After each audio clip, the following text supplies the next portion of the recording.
On January 12, 2010, the nation of Haiti was devastated by a 7.0 earthquake.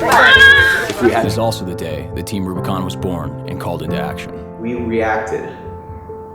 We went. We didn't think about it because the problem was so grim. It's just one horrible thing after another. It was very intense. This disaster here is horrible injuries and no supplies to hospital. This is the biggest hospital in the Port-au-Prince, and there are no supplies. Everybody was expecting chaos, everybody was expecting destruction, but we didn't know what the danger level would be. So let's get our gauzes, let's get our Chlorhex, let's get our satchel full of silver sulfadiazine. After going to Katrina 5 years ago, I saw how bad the establishment was at responding rapidly. And so when I saw this hit Haiti, I knew that the status quo was going to be this lumbering response. And I said, well, why can't I fix that? This is what, 8 days after the quake? Yeah. 8 days, right?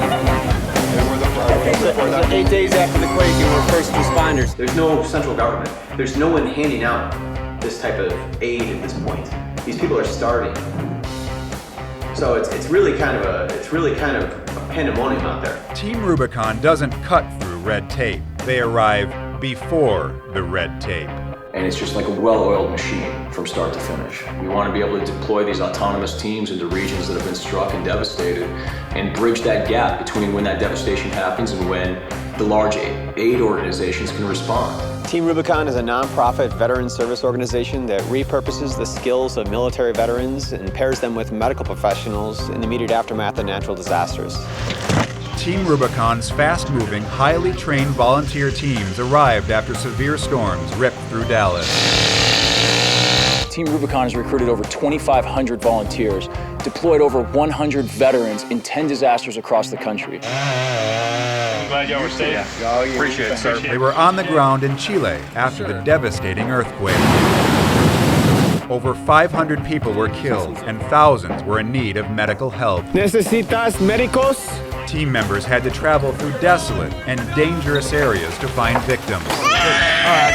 Just as they did after deadly flooding in Pakistan, an earthquake in Burma. Team Rubicon even entered a war zone in South Sudan to bring medical supplies and equipment to help open hospital clinics. Our purpose in being here is to use a healthcare bridge toward peace. Doing whatever is needed to help those who need it the most. Going wherever they can make a difference immediately. The whole idea of using small, fleet-footed, 8 to 10 man teams, very similar to what we were doing in the military, it just made a lot of sense. And we could insert these teams very quickly and treat the acutely injured with what we could carry in our backs. Team Rubicon is earning more and more respect around the world. One group of veterans even runs an organization called Team Rubicon. It's impossible to count the number of people saved by these emergency response volunteers. But any list of those helped by Team Rubicon has to include the military veterans themselves. Being part of Team Rubicon has allowed me to find that focus again and move forward in a positive direction, continuing to help others. It's important for us to help our neighbors out when they're knocked down. It's just the right thing to do. I think a lot of people too, after we left the military, had a feeling that we wanted to do something that was, I guess, constructive rather than destructive. It's a way to continue serving even though you're no longer a part of the military. Just because you're out of uniform and your contract ended with the military doesn't mean your service has to end to your country.